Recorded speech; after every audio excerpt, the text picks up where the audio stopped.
जय श्री कृष्ण मित्रों। मुश्किल समय में धैर्य रखना हमारे जीवन का महत्वपूर्ण हिस्सा है। जीवन में कई बार ऐसी परिस्थितियां आती हैं जब सब कुछ हमारे खिलाफ लगता है। ऐसे समय में धैर्य रखना और अपनी सकारात्मक सोच बनाए रखना बहुत जरूरी है। धैर्य हमें मानसिक स्थिरता और शांति प्रदान करता है।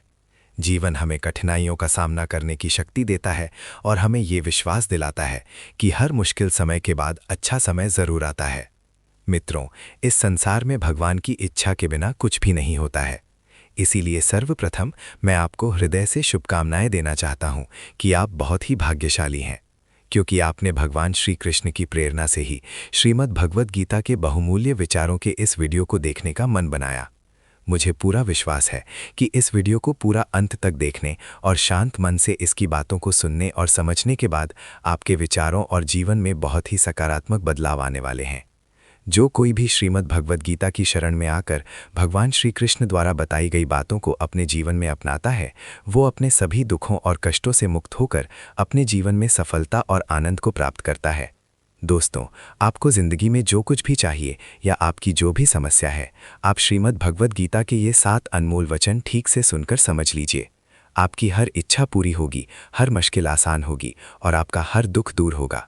इसीलिए आज हम आपके लिए भगवान श्री कृष्ण द्वारा दिए गए 7 अनमोल वचन लेकर आए हैं, ताकि ये आपके वर्तमान और भविष्य के सभी दुखों और कष्टों का निवारण करने में आपकी मदद कर सकें। गीता का ये ज्ञान अमृत से भरा है, जो इंसान के मरे हुए मन और जीवन में एक नई जान डाल देता है। मैं गारंटी के साथ ये बात कह सकता हूँ कि जो कोई भी इन 7 वचनों को पूरे ध्यान से और वीडियो के अंत तक सुनेगा, उसे अपनी हर समस्या का समाधान मिल जाएगा। उसे वो सब कुछ मिल जाएगा जो वो पाना चाहता है। इसीलिए इस वीडियो में एक भी विचार को मिस ना करें और इस वीडियो को पूरा अंत तक सुनें। तो चलिए शुरू करते हैं। श्रीमद् भगवद गीता का पहला अनमोल वचन ये है कि जहां आपके लिए प्रेम और इज्जत नहीं है, वहां कभी मत जाओ। महाभारत का युद्ध शुरू होने से पहले श्री कृष्ण हस्तिनापुर गए थे, पांडवों की तरफ से शांति प्रस्ताव लेकर। तब शकुनी ने दुर्योधन से कहा, ये कृष्ण बड़ा मायावी है, अगर ये हमारे पक्ष में आ जाए तो समझ लो पांडव हार ही गए। तो इसकी सेवा करो, इसको अपने घर आने का निमंत्रण भेजो, इसे खुश करो। जब श्री कृष्ण हस्तिनापुर पहुंचे तो दुर्योधन ने उन्हें अपने घर आने का आग्रह किया और श्री कृष्ण से कहा, आप मेरे घर में रहिए, मेरा आतिथ्य स्वीकार कीजिए, मेरे घर में भोजन कीजिए। तो श्री कृष्ण ने दुर्योधन से कहा कि दुर्योधन, इंसान को किसी के घर तभी भोजन करना चाहिए, तभी जाना चाहिए, या तो उससे बहुत प्रेम हो या तो हमारे जीवन में कोई बहुत बड़ी आपत्ति आ गई हो। ना तो मेरी जिंदगी में कोई आपत्ति आई है और ना ही तुम्हारा मुझसे कोई प्रेम है, तो तुम्हारे घर तो मैं कभी नहीं आऊँगा। तुम मुझे अपने घर बुला रहे हो सिर्फ और सिर्फ अपना मतलब पूरा करने के लिए, और मतलबी लोगों के घर कभी नहीं जाना चाहिए। इससे हमको ये शिक्षा मिलती है कि जिसके दिल में आपके लिए प्रेम नहीं है, सम्मान नहीं है, वहाँ आपको कभी नहीं रहना चाहिए। आपको सिर्फ उसी जगह रहना चाहिए जहाँ आपकी कद्र हो, आपको इज्जत मिले और जहाँ आपको प्रेम मिले। श्रीमद् भगवद गीता का दूसरा अनमोल वचन ये है कि जिस रिश्ते में मर्यादाएं टूट जाती हैं, वहाँ सिर्फ सर्वनाश ही होता है। कोई आपसे बड़ा है या छोटा है, अगर वो रिश्तों में अपनी मर्यादाओं को तोड़ देगा तो वो रिश्ता कभी नहीं टिक सकता।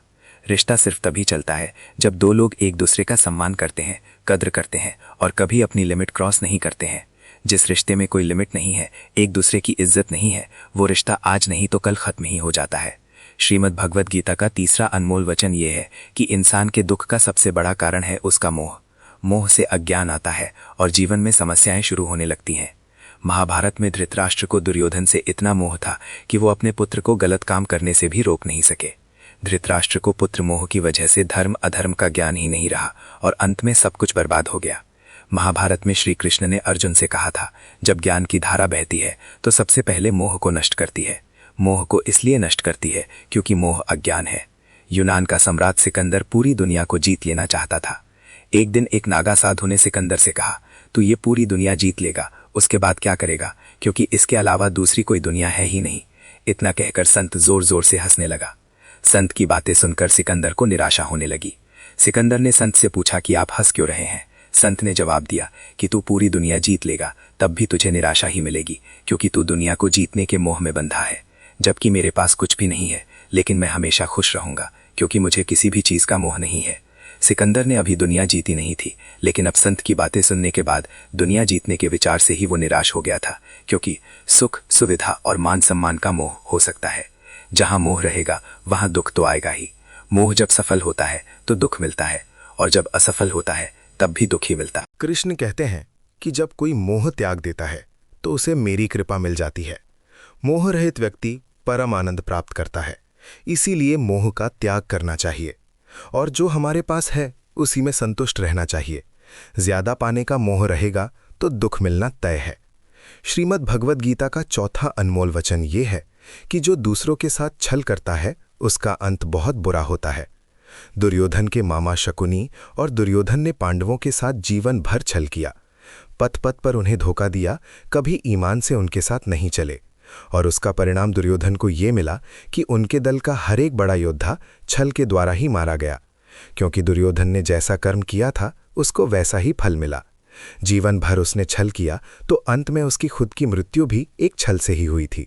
इसलिए कोई अगर खुद को बहुत ज्यादा चालाक समझता है कि दूसरे को धोखा दे दिया, दूसरे को बेवकूफ बना दिया, तो एक दिन कोई आएगा उसकी जिंदगी में भी वो उसको ही धोखा देगा। क्योंकि कर्म सबके कारनामे याद रखता है, जो जैसा कर्म करता है उसको वैसा ही फल जरूर मिलता है। श्रीमद् भगवद गीता का 5वां अनमोल वचन ये है कि लोगों में अपना सहारा ढूंढना छोड़ दो। आपके मन की सबसे बड़ी कमजोरी यही होती है कि आप दूसरों में सहारा ढूंढते हैं, और यही चीज आपको कमजोर बनाती है। यही चीज आपका खुद पर विश्वास खत्म कर देती है।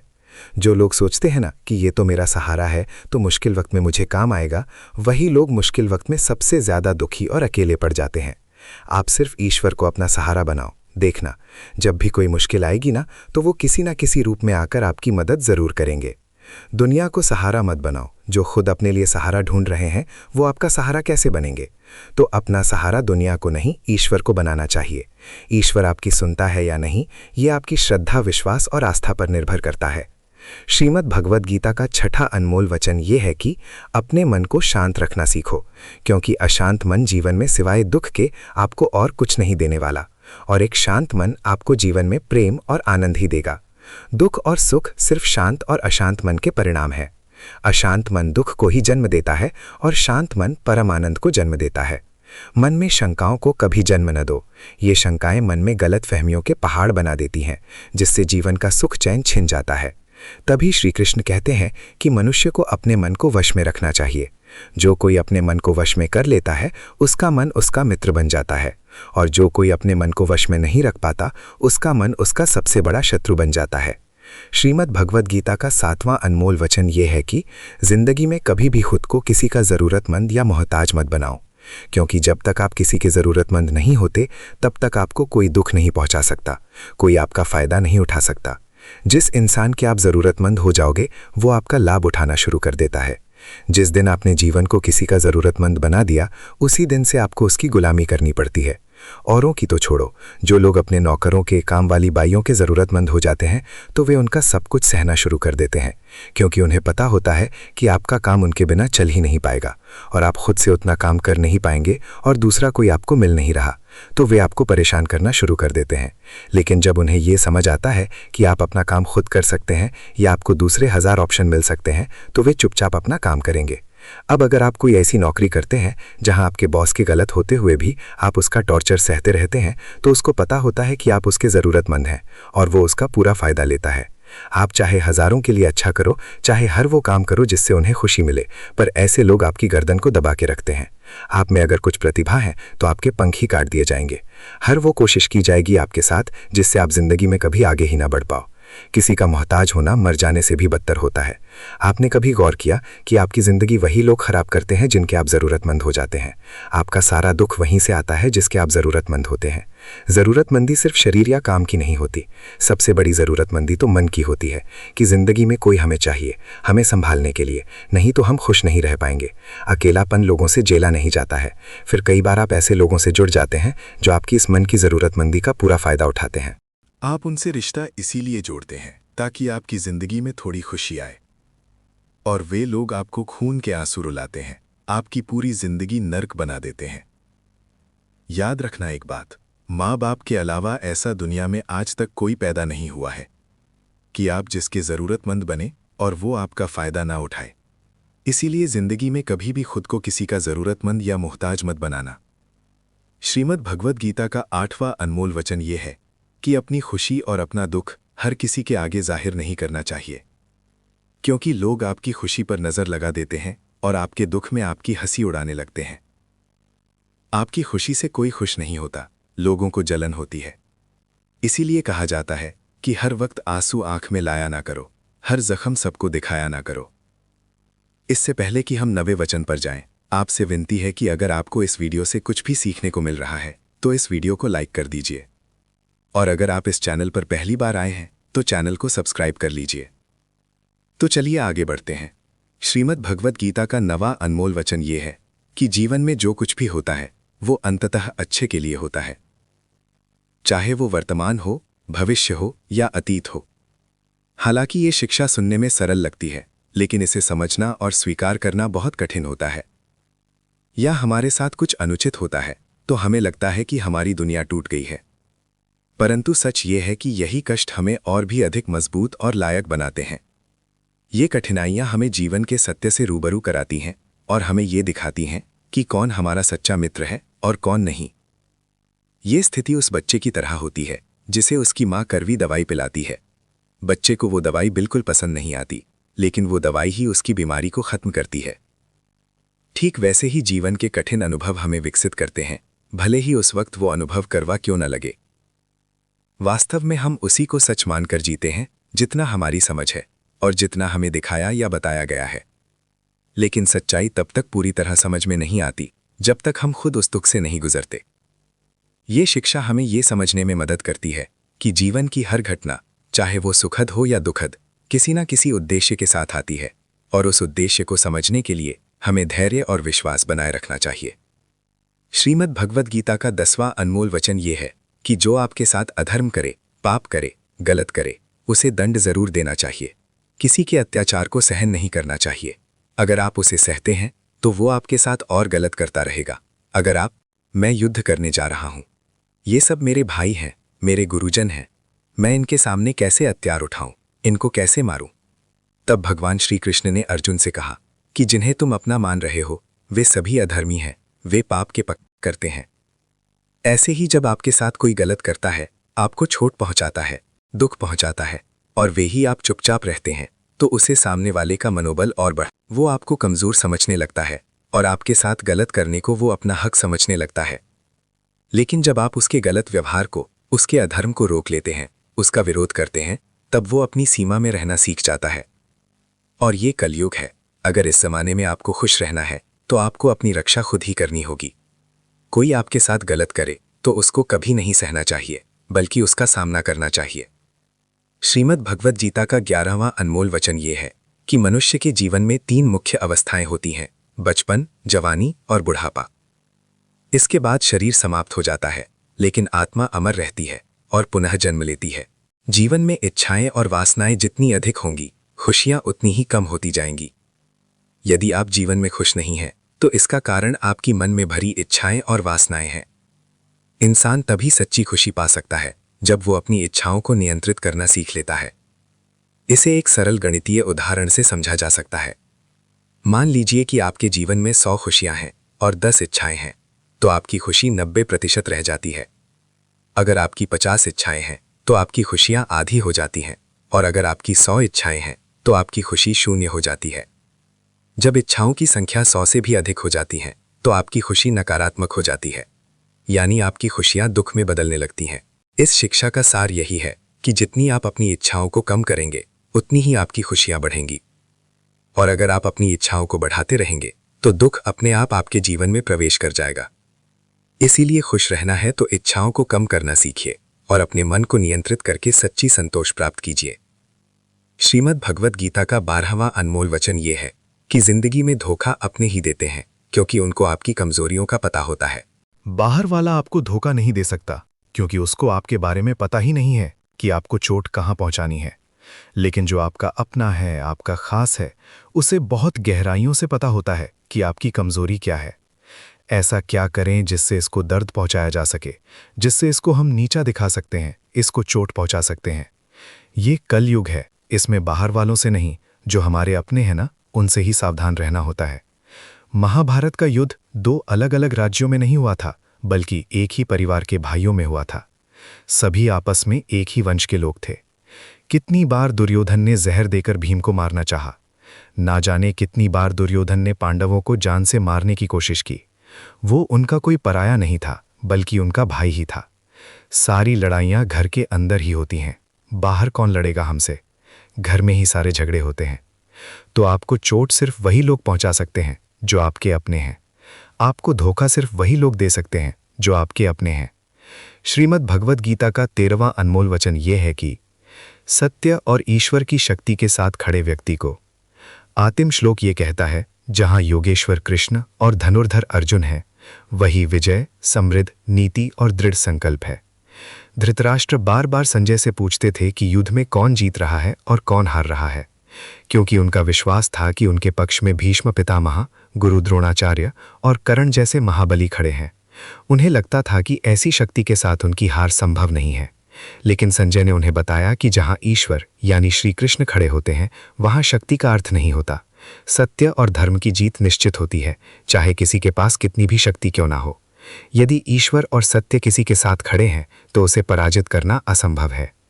श्रीमद् भगवद गीता का 14वां अनमोल वचन ये है कि कभी मत सोचिए कि आत्मा के लिए कुछ भी असंभव है। ऐसा सोचना सबसे बड़ा अधर्म है।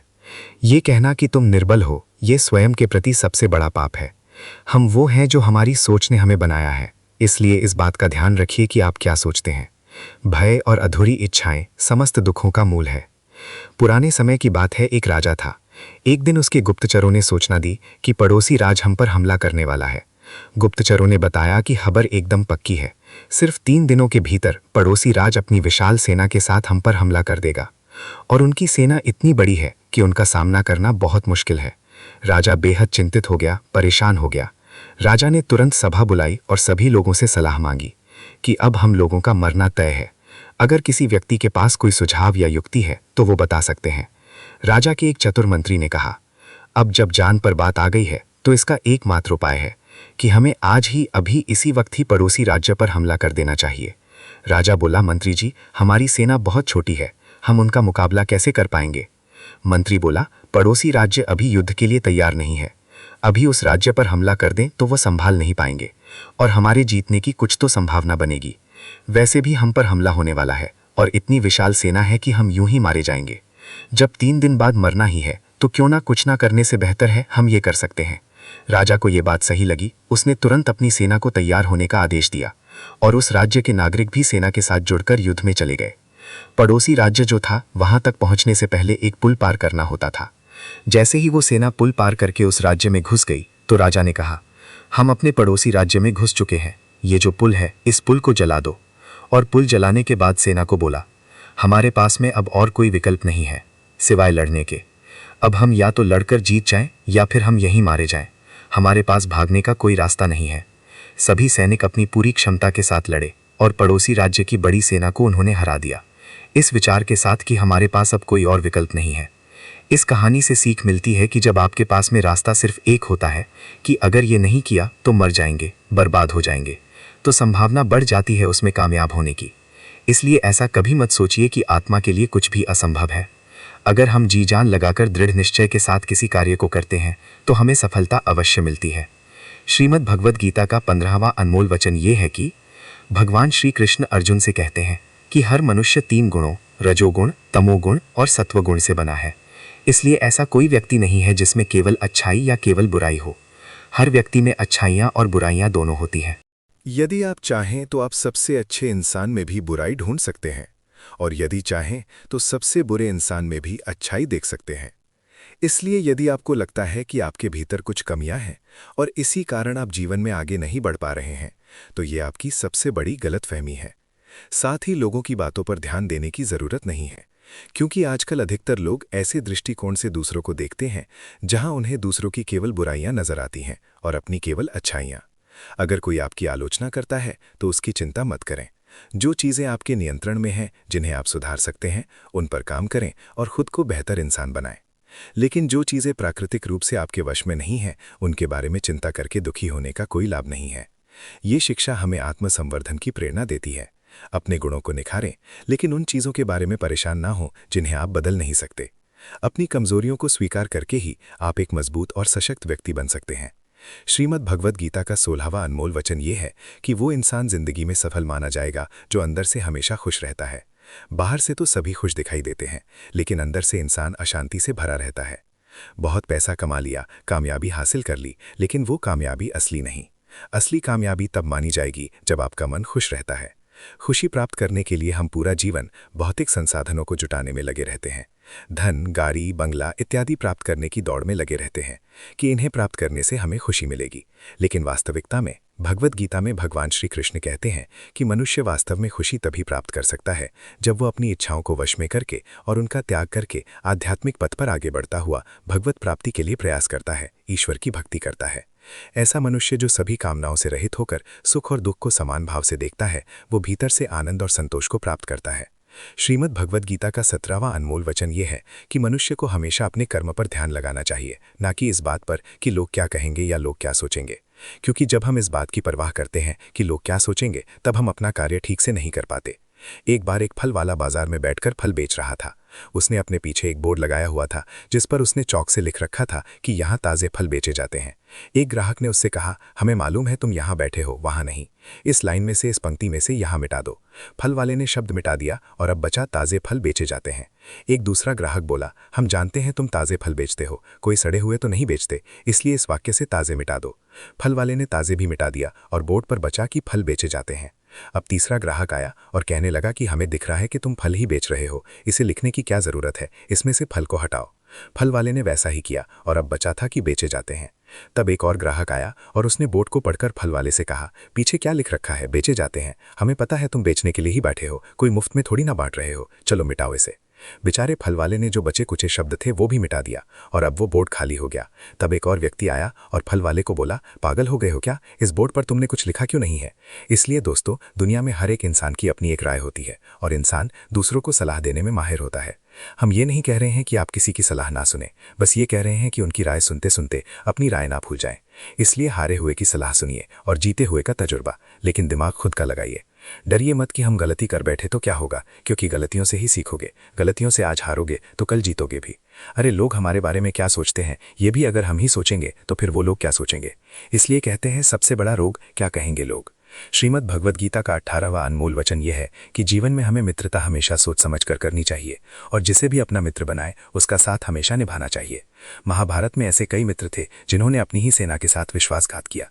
ऐसे भी कई लोग थे जो ऐन वक्त पर पाला बदलकर कौरवों या पांडवों के साथ चले गए। शल्य और युयुत्सु इसके उदाहरण है। इसलिए कहते हैं कि कई बार दोस्त के भेष में दुश्मन हमारे साथ आ जाते हैं और हमसे कई तरह के राज लेते रहते हैं। कुछ ऐसे भी दोस्त होते हैं जो दोनों तरफ होते हैं, जैसे कौरवों का साथ दे रहे भीष्म, द्रोण और विदुर ने अंततः युद्ध में पांडवों का ही साथ दिया। ईमानदार और बिना शर्त समर्थन देने वाले दोस्त भी आपका जीवन बदल सकते हैं।